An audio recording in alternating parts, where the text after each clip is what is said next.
আলাইকুম গাইজ, আশা করি সবাই ভালো আছেন। আমি ভালো নাই, দেখতেই পাচ্ছেন আমার ভাইয়ের কি অবস্থা। তো সাথীকান, তোমাকে একটা কথা বলি, তুমি আশা করি ভালো আছো। আর তুমি অনলাইনে কি নাম দিয়েছো, অনলাইনটা নষ্ট করো না বোন এভাবে। আর তোমার নাম লেসবিয়ান, তুমি লেসবিয়ানের খাতার মধ্যে নাম দিয়েছো কেন? তুমি কি পুরুষ নাই ভাই জগতে? অবশ্যই তো পুরুষ আছে, নারীর জন্য পুরুষ আছে অবশ্যই। তবে তোমাকে একটা কথা বলি, একা পায়া তোমার এলাকার ছিল ছেলেটা, আমার এলাকার না, তোমার এলাকার। আমি হয়তো ভাই ডেকেছি, আমি তোমার এলাকার ছেলেকে ভাই ডেকে আমার বাসায় আমি এনেছি।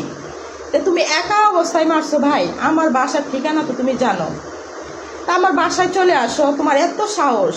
তুমি বাসায়, আমি তো থাকতাম লেসবিয়ানেরা কি করতাম জানো? পাবলিক তো তখন পিটাইছে, পাবলিকের হাতে আমি নিজে তুইলা দিতাম লেসবিয়ানের বাচ্চারে। আর আরবিতে কি বলে জানেন এগুলারে? এগুলো চলে বাহিরে, চলে সৌদি আরব, চলে দুবাই, চলে, কিন্তু বাংলাদেশে এগুলো চলে না। কেন? বাংলাদেশে হচ্ছে মুসলিম কান্ট্রি। আমি দেশবাসীর কাছে একটা বিচার চাই, এই লেসবিয়ানের বাচ্চার, এই যে বাংলার পৃথিবীতে এই যে ছেলেগুলো নষ্ট করতেছে, এই যে সাথীর সাথে আরেকটা কি আছে, জুলি, দাঁত নাই, ঠিক আছে? আরে দাঁতলির বাচ্চা, তোর একটা কথা কই, এইগুলা পয়সা না খামায়, অবদ্ধভাবে পয়সা না খামায় ভদ্রভাবে পয়সা খামা, ঠিক আছে? অনলাইনটা তোর বাবার না, অনলাইনটা যে বাবা নষ্ট করতেছ আর অসহায় একটা ছেলেরে মারছ।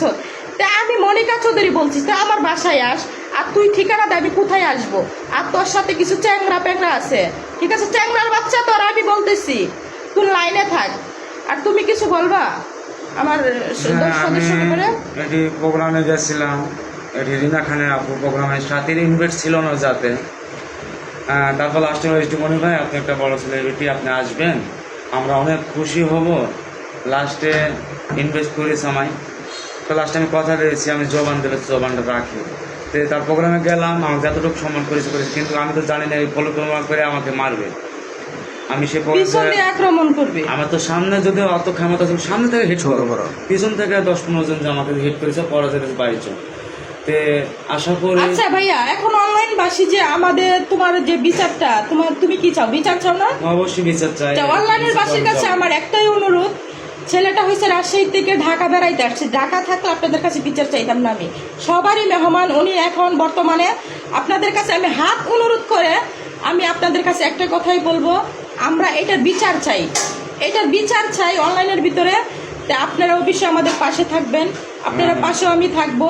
বেশি বেশি করে ভিডিওটা শেয়ার করে দিবেন। গায়ে হাত দিয়ে আছে জুলির সাথী আর হাজারি সাহেব হাত দিয়ে, তারপর ছেলেরা কলার ধরেছে বেশি, মানে ঠাইজে ধরেছিল। আমি তো একলা পারবো না 15 জনের সাথে, 15 জনের সাথে। যে মুখে ঘুষি মারিছে, মুখ ফেটে গেছে, শিলায় 4টে লেগেছে। আর এই যে লাখের ঘুষি মারে, লাখের এই সেন্টেল আছে, যেটা সেন্টেলটা ফেটে গেছে, 4টা শিলি আছে। আর এই যে মুখ চোখে দেখতে পাচ্ছি। আমি টিকটক বাসীর কাছে, ভাই বোনের কাছে, ভাইয়ের কাছে আমি মার খেয়েছি, আমার শরীরে আঘাত পাইছে, কিন্তু সেই আঘাতটা তোমাদের লেগেছে। আমি কিন্তু তোমাদের কাছে বিচারটা প্রাপ্য বিচার, সবাই মারছে। এটা আসলে এসডিমন্ডে মারে নাই, সবাইকে মারছে, অনলাইনে যারা আছে সবাইকে মারছে।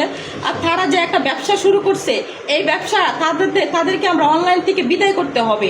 আমরা সবাই একাত্তর হইয়া তাদেরকে অনলাইনে বিদায় করতে হবে। অনলাইনটা এমন নষ্ট করতেছে জুলিয়ার সাথী, আর কিছু কিছু জুলির সাথে ছেলেরা আছে, আমরা তাদের বিচার চাই, এবং কি তাদের অনলাইন থেকে আমরা বিয়ে করতে চাই।